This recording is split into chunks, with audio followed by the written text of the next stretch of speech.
I hope you're well. Please don't harass anyone that is a part of this story. I am just reading an article. I will linking that article down below. Mike Tyson argues that ridiculous Jake Paul is actually good for boxing. The boxing world is torn on the sport's latest YouTube celebrity trend, with Jake Paul, his brother Logan, and more taking the ring. But Mike Tyson can see how these ridiculous events can be good for boxing. Jake Paul, in particular, has been leading the charge with his antics and publicly trash-talking some of the bigger names in action sports like welterweight champion Kamaru Usman and Mr. 50-0 himself, Floyd Mayweather. Some believe this is casting a shadow on the sport.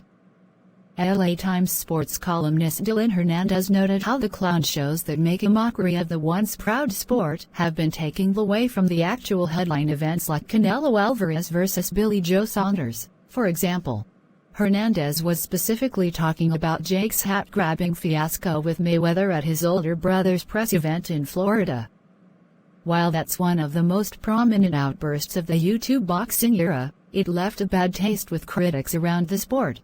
But Iron Mike sees it another way. While he still thinks Jake is ridiculous, the amount of attention he's drawing to the sport can be massive for the future of boxing. That's why that stuff is good, he said on the Hot Boxin' with Mike show. Because the real boxers don't want to fight each other.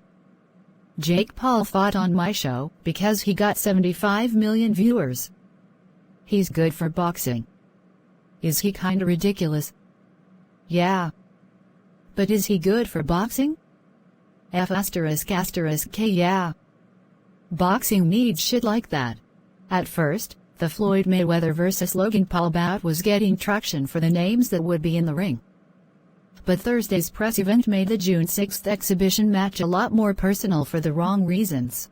In a broader sense, YouTube boxing has reignited the showmanship and fiery dialogue of the brutal sport, which is attracting new audiences.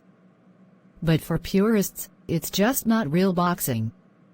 Still, if event managers can convert the newfound popularity that Jake Paul and the rest of what YouTubers have to offer into long-lasting appeal, then boxing could be headed into a new golden age of viewership.